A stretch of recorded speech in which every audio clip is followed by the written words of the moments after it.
During the 90s, Soundgarden cemented grunge as a powerful new genre of music.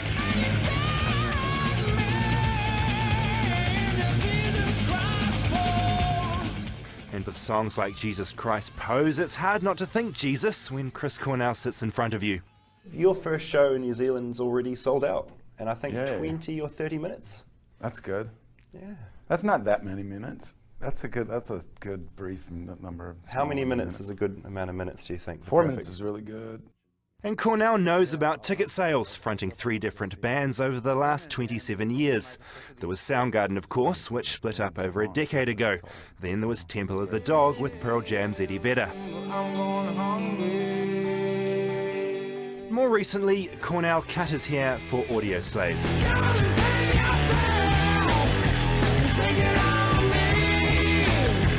Now Cornell is bringing the music of all 3 bands and his solo career to New Zealand, acoustically.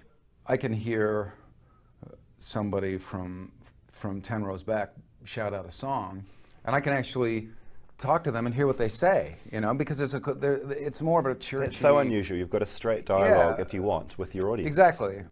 Cornell says it's a happy time for him, Soundgarden reuniting after 15 years, back in the studio making more music. Musically, we're moving on.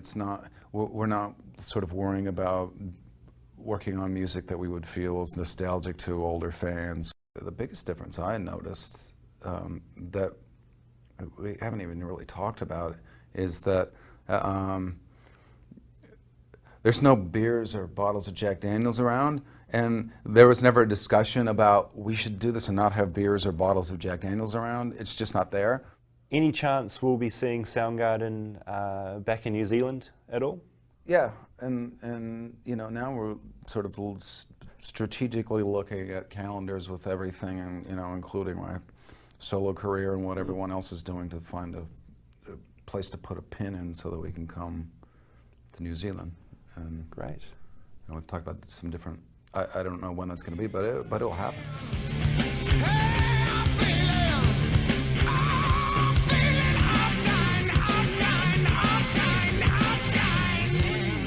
It seems sensible to end where it all started, his voice.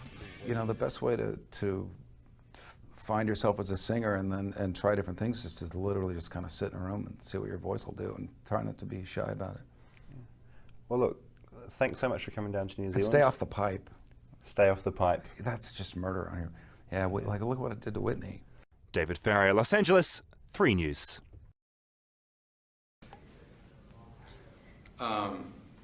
I suppose writing a song, a rock song, or a song for myself, for example, can be stream of consciousness. It's whatever happens when I pick up the guitar. It can be actually about my fingers as opposed to about an idea. Or an idea can come from whatever comes out of the instrument. And then that idea can be as whimsical in nature as I want it to be, because it's a song for me, it's a song for my record. If I look outside of my day-to-day life and there's something that inspires me that I feel like I want to write about, even at that, I can sort of manipulate it and include as much or as little of that as I want.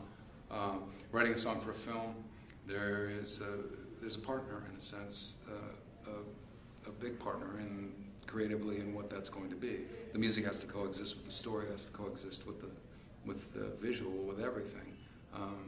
And then I'm not so sure if you then are just a composer anymore, but you kind of graduate to filmmaker in a way.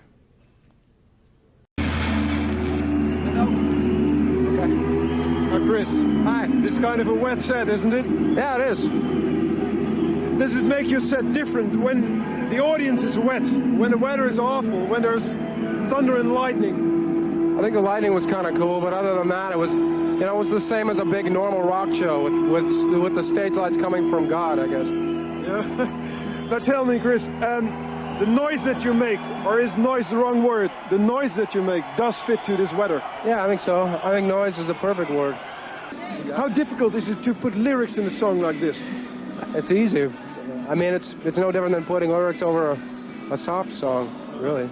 You just take the mood of the music and write whatever inspires you first. You toured in America with Guns N' Roses and Skid Row as well. What did you learn from them? How to have good big light shows and lots of things that blow up on stage. Yeah, but, well, I mean musically. Musically? I don't think I learned anything from anyone musically. Them or anyone else. No one? No. Mr. Jimi Hendrix? Mr. Jimi Hendrix? No, not really. No? I wish I could. I've tried. I'd sit around. Tell me, you're from Seattle, and Yeah. Jimi Hendrix came from Seattle as well. Yeah, but when he was playing in clubs in Seattle, I was probably about 2 years old, so I didn't hang with him much. I wish I could have spent some time with him, but his career wasn't really based in Seattle anyway. I mean, he grew up there, but when he was a star, he didn't live there. But there's not any relationship between a kid from Seattle like you and a kid from Seattle like Jimi Hendrix? Yeah, there is one. Guitars? No, his parents live in Seattle, and so do mine. That's it. Oh, Chris, thank you very much and see you soon. Bye-bye. Thank you and good night. Bye-bye. Ik zal het even kort vertalen. Chris Cornell, zanger van Soundgarden. Ik zei dus, ja, jullie maken lawaai. Ik heb het woord gitaarlawaai al eerder laten vallen. En ik vind het niet altijd even mooi, maar waarom doe je het? Omdat zij dat leuk vinden, of zij dat fun vinden. En op mijn vraag of zij daar bovendien nog een keer hun lyrics, hun teksten in kwijt kunnen. Ja, dat kan, zei hij. Ik hoop dat jullie thuis ervan hebben kunnen genieten.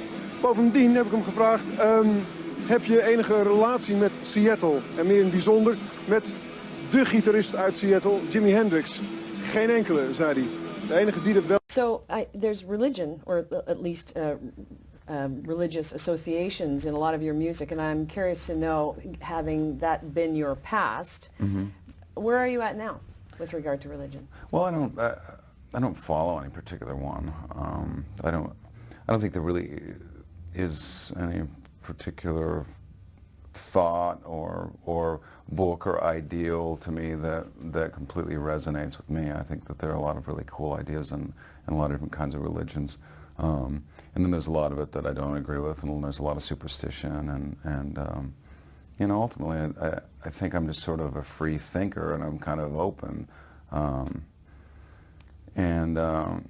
You know, I feel like we sort of focus on right ways and wrong ways too much, and I think it's in a sense sort of scary to just be born and live life, and I understand the idea of kind of grasping onto a particular thought of wanting to kind of feel like you somehow have a handle on the unknown, but you know what, the unknown is the unknown. Yeah. And also at this point in time, and looking from this point back, so many bad things as well as good things have happened based on people just sort of blindly following religion, that I kind of feel like I want to stay away from any type of specific denomination or any religion, period, if for no other reason than just that. I don't want to be involved with anything or condone any school of thought that at some point and in some way causes the death of innocent people or tragedies that just are where you know, an initial fantastic idea is distorted. Like the life, for example, of Jesus is well documented. It's corroborated by different people who you know, had different backgrounds and different levels of education, and they wrote about it. We know this guy existed, and we know pretty much what he said, and it's pretty simple. Everything from that point on, in terms of wars and fighting over land and territory and religious things, none of that was ever included in anything he said. His message was pretty simple. It's like, be really nice to each other, and everything will be okay.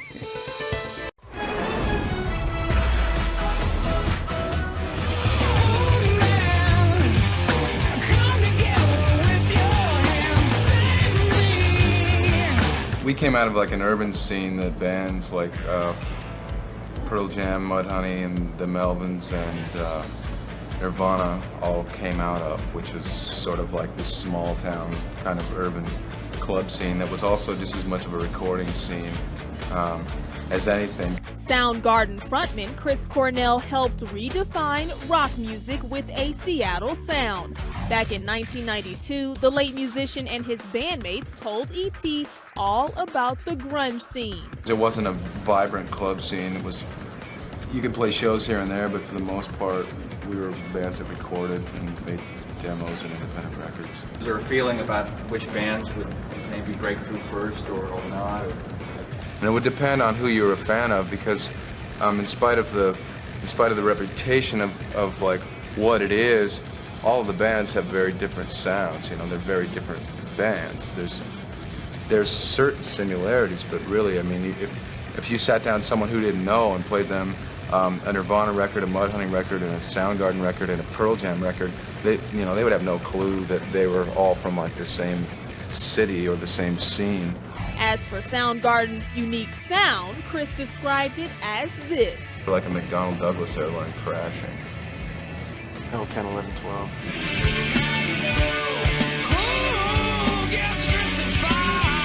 Being nominated for a Grammy, I don't think it's going to affect us in the slightest bit. Yeah, I think the first sign you'll see of that is when we all start getting facial reconstructive surgery, you know, when we come out.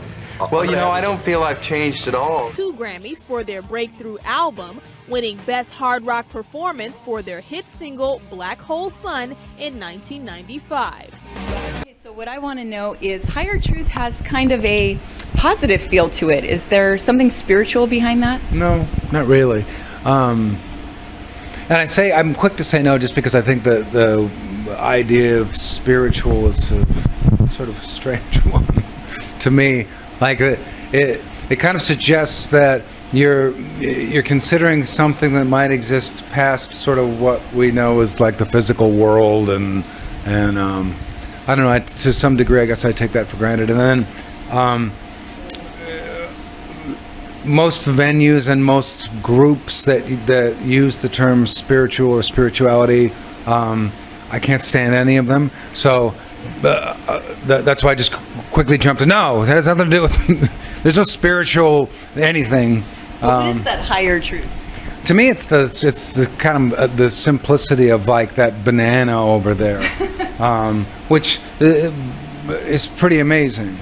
And that sounds like a stupid thing to say, but it's true. It's pretty amazing how it got here, and or just you know, what always occurs to me is children, having children, watching them grow up, seeing them as babies, taking this almost kind of smug, sort of superior attitude that the adults take around children as though they're smarter, while, you know, observing at the same time all of the areas where children are actually much smarter than adults, and the big smart adults not really seeing it. And it's that sort of simplicity, it's that banana that's in front of you, it's that they're living in the moment and seeing everything sort of that is right there. They're not complicating anything, they're not preoccupied with things that are completely unnecessary. Therefore they're kind of there and open to see sort of the miracles of life. Like when I was 5, my 5th birthday actually, on my birthday,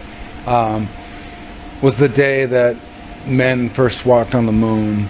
And I remember thinking that sort of became part of normal life. Like, wow, this is the world, this is life, this is living, stuff like that happens. And then a guy goes to the moon, and then cool stuff. That's sort of where we somehow take a left turn. That's where we somehow manage to focus an incredible amount of resources and energy on useless stuff that doesn't mean anything, like following celebrities that are celebrities for the sake of being celebrities, and buying magazines that they're in, and spending hours of the day thinking about who they are and what they're doing and what clothes they're wearing and what songs they're listening to, and who gives a fuck. And by the same token, we're still sort of participating in a system that ecologically is slowly but surely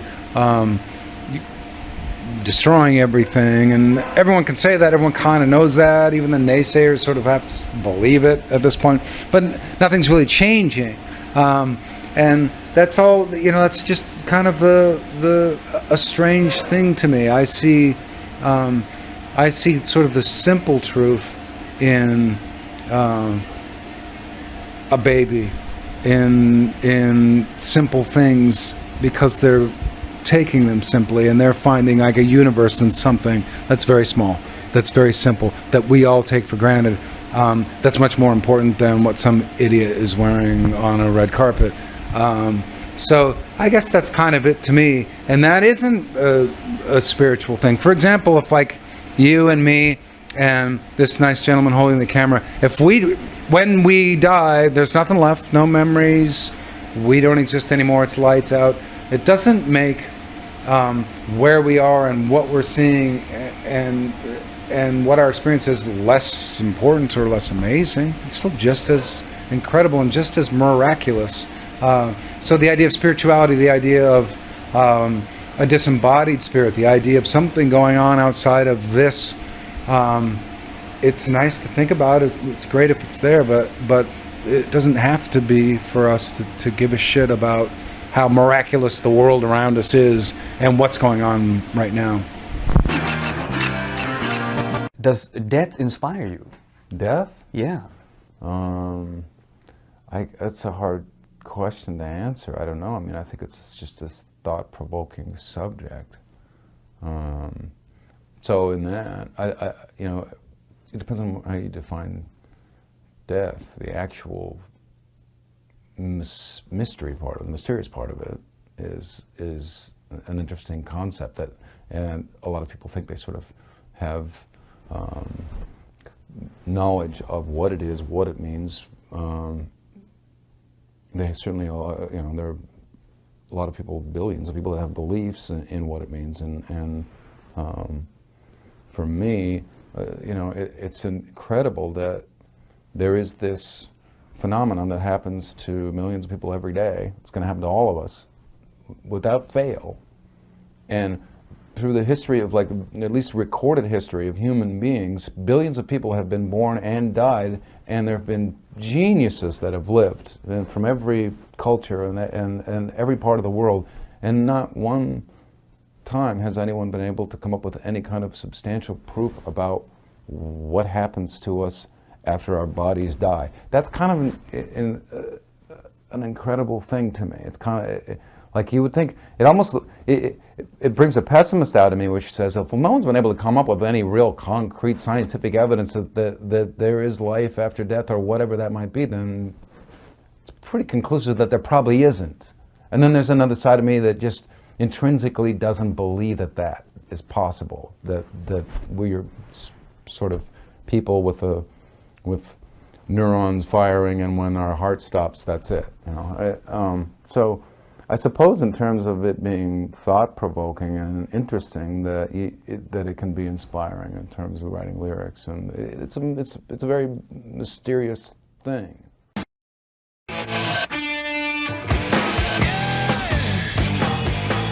When I first started singing in a band, I realized at some point that I had a pretty tremendous range, because I would reach for that scream to completely break my voice up, and one day I'd be screaming, and then the next day there'd be a note there, and so I'd go higher to get the scream, and then the next day there'd be a note there, and it just seemed, and I just kept going. With something like Apple Bite, I'm thinking in my head, Syd Barrett is singing this song, or something like that, or that feeling that I get from listening to a Syd Barrett solo record is what belongs here in this world. Syd Barrett's lyrics, particularly the first Pink Floyd record, and a lot of music was kind of frightening and dark, but his lyrics were sort of almost cartoony, kaleidoscope circus lyrics, and the contrast I've never heard before or since. It still sounds amazing. If somebody told me it was a brand new band, I'd go see them and think it was great.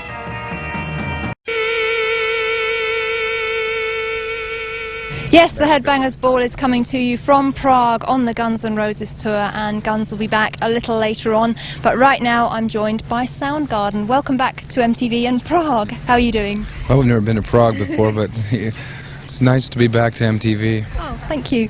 Now, you guys have recently completed a tour stateside with Monster Magnet and Swerve Driver, which sounds a pretty interesting lineup. How did that work out? It worked out really great. We had fun. We got along with each other. What are you most looking forward to about this tour with Guns? It's catering. Seriously? Yeah. Is it difficult for you to adjust from, like, playing clubs and then back to stadiums and back to clubs? We'll see after tonight, won't we? We'll find out and see how it goes. Okay. It sure keeps it from being boring, though. You know, switching. Now, I've heard rumours of a possible live EP or something. Have I heard correctly? No, we did kind of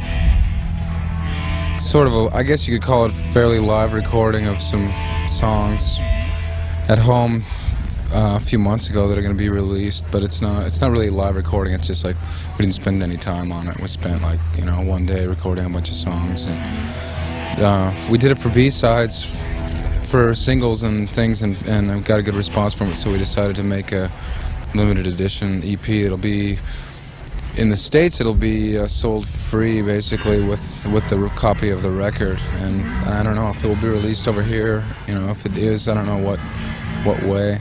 Cool. And what about video? Are you going to be ever releasing like a home video or anything like that? Well, in the States, we just released Rusty Cage as a video. In the U.S. I mean, you know, yeah. Yeah, okay, yeah. We did that too. We recorded ourselves live 2 nights at the Paramount in Seattle, and I think they're working on editing and putting that together, so yeah, we'll see that. Is that going to be available to the fans in Europe? No, we specifically requested they don't sell it in Europe. It's only for Americans. Well, I think that we will have to get one of these clips off you guys when it's available and show you guys live in action. Okay. Okay. So thanks very much for joining me again. It's nice to see you, and best of luck. It's good to be seen. Best of luck on tour with Guns N' Roses. Okay. All right, now we're going to take another short commercial break, and then after that I will be back with the headliners, Guns N' Roses. So see you there.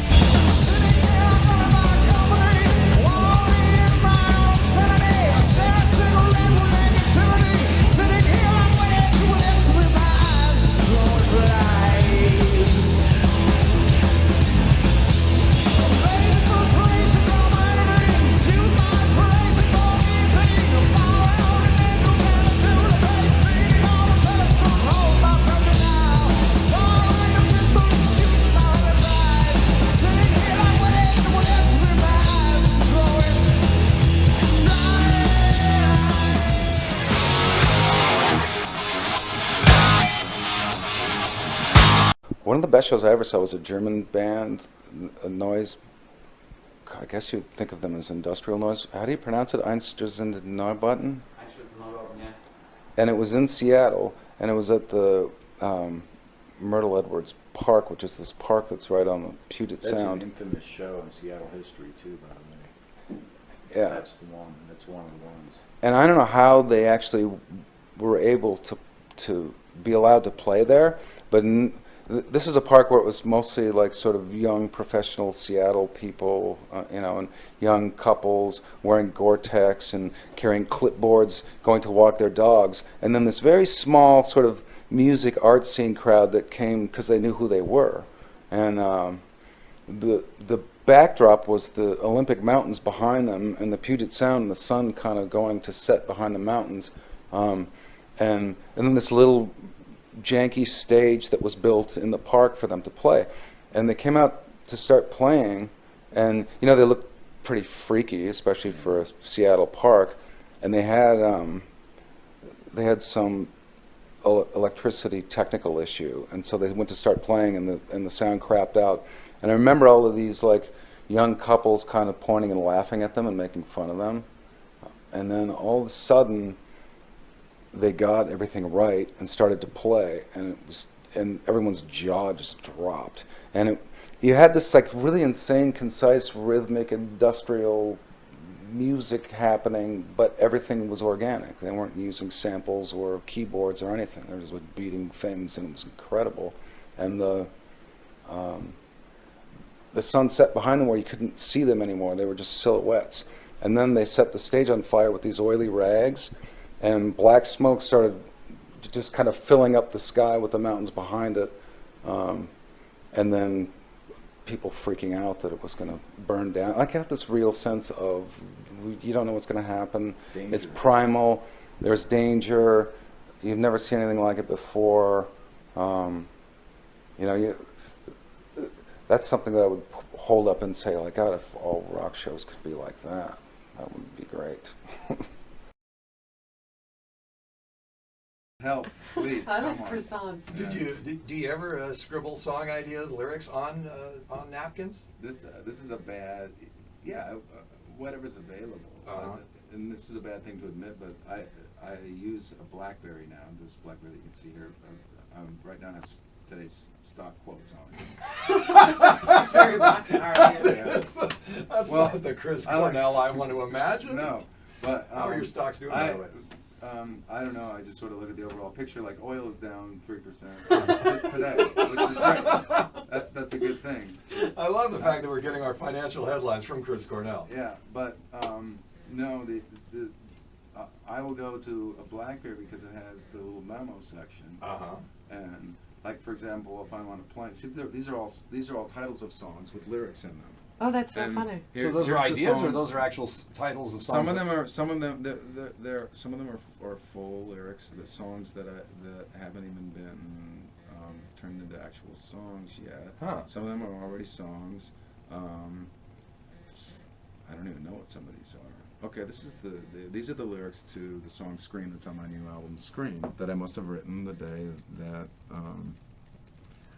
That is so cool. In the studio. So literally, those are the original lyrics. Yeah. So if I were to steal your BlackBerry, that would be the equivalent of if I had taken that napkin from the Alki Bakery. Kind of, yeah. And then I'm trying to see what else is in here. Here is these are the lyrics to "Crawling," which is a Linkin Park song, which I did with them on Project Revolution tour. So I just wrote them down. My God, that is so damn cool. And it comes in really handy, like if you're on an airplane or something. And I do a lot of flying because I'm on the road all the time, I'm touring all the time. So if I get a song idea, and oddly, I don't know why, but in cars, I wrote the song "Black Hole Sun" driving from Woodinville to West Seattle in the middle of the night, and I got the idea. The melody, everything all came at the same time, the lyrics as well, and I kind of had to race home and sort of teach it to myself on guitar so I wouldn't forget it, and write down a couple of words. So this stupid BlackBerry thing actually comes in handy because if I get an idea in a car, I pull over. First I pull over. Yeah. It's illegal to write lyrics now while you're driving. It is, exactly. That guy's writing a song. What's up, man?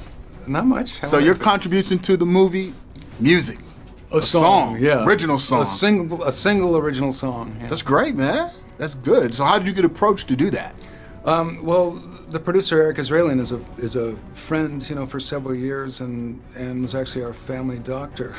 Really? And he talked about producing a film, and I have to say that he's the only person I've ever met who decided to just sort of reach entirely out of his position in life and do something so incredibly comprehensive, and so he just talked about the film, and he talked about the fact that he wanted to make it, and he wanted it to be based and set in the Armenian genocide, and sort of confronting, I think, the denial. And we just talked about it a lot, and we were both passionate about it. My wife's family is Greek, and her grandparents were part of that same policy, and we're refugees actually. Okay. So so you had a connection there. A little. So this is not really one. out of left field then. No, I mean I'm an Irish American, so I didn't, it wasn't part of my history. Right. But there was somewhat of a connection, and probably after about 3 years, he finally asked me if I wanted to write a song, and I'd been thinking it, but I didn't dare say it, and I was like, yes. Right. So were you actually really thinking it? Yes, I definitely was. Yeah. So you had some things already in motion, in mind, so to speak, creatively. I felt like, not creatively specifically, but I felt like I was sort of gearing up. If he asked me, I was going to give it 110. So then, where do you go from there? Like, what's the inspiration? Like, how do you go from that, blank piece of paper to actually creating the actual song? Well, and all the elements that go along with that. A lot of conversations, the script obviously, and then I actually got to see stills, photographs from the film, and then eventually the rough edit while I was writing it, which is, for a 4-minute song, that's a lot, That's true. That's true. And I think that the challenge was really to distill it into something as simple as a couple verses and a chorus, and the inspiration came from. Lyrically came from the script as well as a documentary where they were talking about photographs being something that families who were fleeing their home would be like one of the first things they would grab. So lyrically, I envisioned this younger man kind of singing the song to an image, a photograph of like his father or his grandfather, and who didn't make it, and is vowing to just survive and persevere no matter what, and That's cool. and That's very carry cool. on and keep going. That's very cool.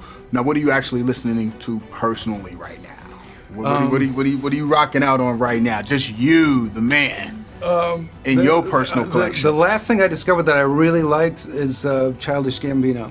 Oh, I like Very it. surprised by it. I'm not surprised that you like that. I like people who appreciate him. It reminded me of Funkadelic. It reminded me of a little bit of Prince. There's like a freedom to it. You know, you don't see him coming. You don't know what's going to happen next when the No, song because his starts. previous releases weren't anything like this. No, it's because he was straight hip-hop up and- rapping. yeah. And then he came with this whole George Clinton-esque sort of Miles Davis, bitches Yeah. brew vibe, and just like, oh, Great okay. arrangements, great singer. I didn't even know he had that in him. Yeah, it's annoying to see someone that talented. Just I'm But gonna do this, I'm gonna do But that. you Now I'm gonna sing but better than you. You're the man. Come on, now, you're the man.